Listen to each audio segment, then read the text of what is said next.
avid followers, and welcome back to the channel. In today's news, the story of how the biggest royal expose in history came to be began in a transport cafe outside of London over bacon and eggs in 1991.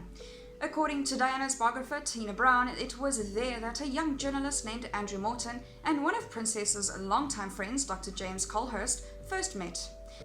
Over the next 10 months, Colhurst would act as a go-between, ferrying interviews Diana recorded on cassette to Morton as he worked on a book about her. Diana knew the book's publication and its revelations about her eating disorder, suicide attempts, and details about Charles's infidelity would be incendiary. However, by all accounts, she made the decision to participate because she felt that going public once and for all was the final desperate move she could make.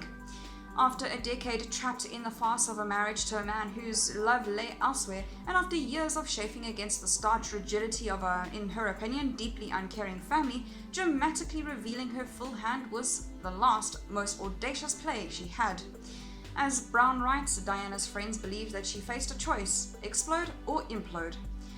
When the book was first excerpted in 1992 in the Sunday Times, it sent shockwaves through the royal family, Britain, and the world, leaving the public transfixed by all the tell-all, which ripped away the discreet curtain that had protected Windsor life.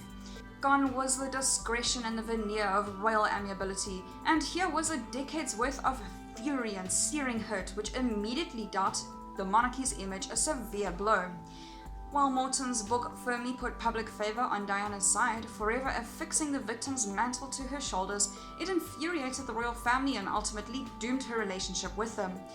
This particular history lesson is worth keeping in mind, given the news about a new biography of Harry and Meghan, the Duke and Duchess of Sussex, will soon hit the shelves. On August 11th, Finding Freedom, Harry and Meghan, and the Making of a Modern Royal Family will be released. New details about the book, written by Amit Scobie and Carolyn Durand, two royal reporters known to be sympathetic to the couple, emerged over the weekend when it was listed for pre-order online. Based on pre-orders it's already a bestseller on Amazon. According to the book's description, the hotly anticipated title will go beyond the headlines to reveal unknown details of Harry and Meghan's life together, dispelling the many rumors and misconceptions that plague the couple. While the Daily Mail reported last week that Harry and Meghan themselves had been interviewed for the book, the newly unveiled details instead promised that the authors had unique access and written with participation of those closest to the couple. What that realistically translates to remains to be seen, but this book has the potential to be equally explosive and potentially damaging as Diana's book. While we don't know quite what level of cooperation there was between the couple, the inner circle, and the authors, this biography could also potentially open Harry and Meghan up to accusations of hypocrisy. Let's start with the tome's title, because just what exactly are the Sussexes finding freedom from? The royal family might be a stiff lot who issue hugging and enjoy slaughtering small birds for sport, but they are generally seen as a benign, if dull, bunch. Likewise, royal life might be a combination of the tedious Buckingham Palace garden parties, which require hours of making torturous pleasantries, and the stultifying hours spent stomping across the vast Scottish moors in the rain and summers. But it is hardly as if they were trapped behind enemy lines or suffering behind bars. If the firm is so apparent, why are they still resolutely using their titles, including liberally sprinkling them around through official communiques?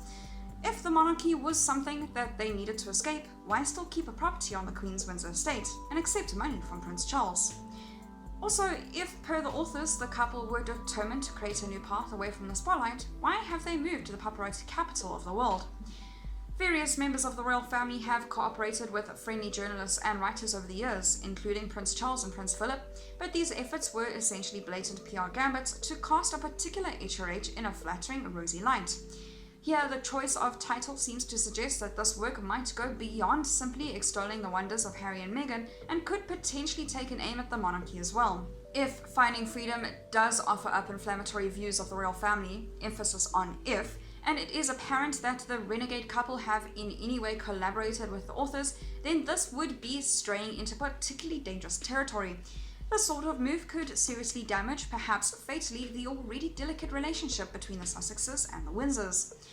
If this is the case, it would seem likely that they, like Diana and Fergie before them, would find themselves pushed to the periphery of royal life and would be to the death knell for any future reunion with the Queen and company.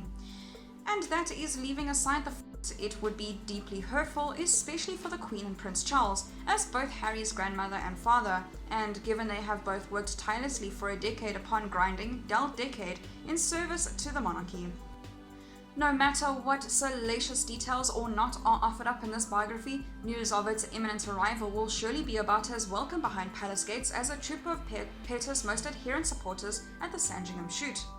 The book's publication will most likely set off a global media storm, even if it just means having to contend with the grab bag of already run rumors being rehashed in thousands of news reports. Given the royal family is currently enjoying a particular purple patch in terms of public support thanks to their chipper efforts during the coronavirus crisis, this sort of messy personal media squall is exactly what they would be desperate to avoid.